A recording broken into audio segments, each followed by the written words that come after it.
will begin tonight with Nico Clemens. He is in Pinellas Park, where dozens of buildings were damaged. Hey, Keith, we're seeing a lot of this in Pinellas Park. Tree limbs, debris scattered across parking lots, businesses damaged. That right there behind me is part of a roof from a business on another street. I'm on 72nd Street off of Brian Dairy Road. Tonight, business owners are trying to figure out how to move forward. Tonight, business owners are still picking up the pieces after a tornado ripped through Pinellas Park. It was pretty much over like in 60 seconds. It was really quick. The twister was quick, but the cleanup will take some time. One of the most scariest experiences of my life. Ken Collado owns Hot Wheels Automotive off of Brian Dairy Road in Pinellas Park. There's some damage to his business, including damage to several cars.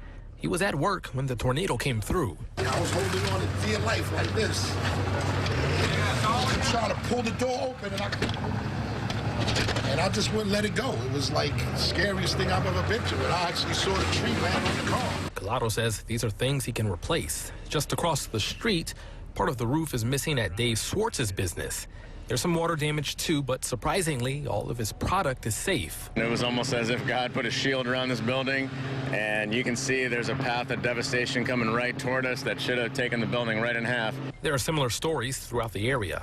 And I saw the tornado. Business owners like Collado are relieved because he knows it could have been much worse. I thank God for this blessing. It's a blessing. It's a true blessing just to be here talking to you. The National Weather Service finished its survey of the area. A report shows it took about 22 minutes for that tornado to go through Pinellas County. In Pinellas Park, I'm Nico Clemens, 8 on your side.